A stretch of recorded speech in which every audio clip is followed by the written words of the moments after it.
New tonight at 6, flooding across North Carolina could be much more severe than first thought.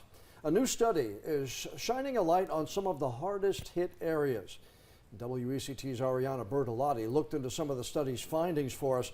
Now, Ariana, the study shows Southeastern North Carolina, where we are, has the highest density of repeat flooding.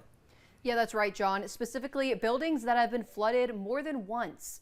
Researchers from UNC Chapel Hill looked at flood data from 1996 to 2020.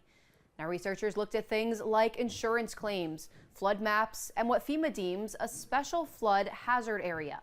FEMA records show around 13,000 properties have repeatedly flooded since the 1970s, but this study lists more than 20,000 buildings that have flooded more than once, meaning flooding is much more widespread than federally reported.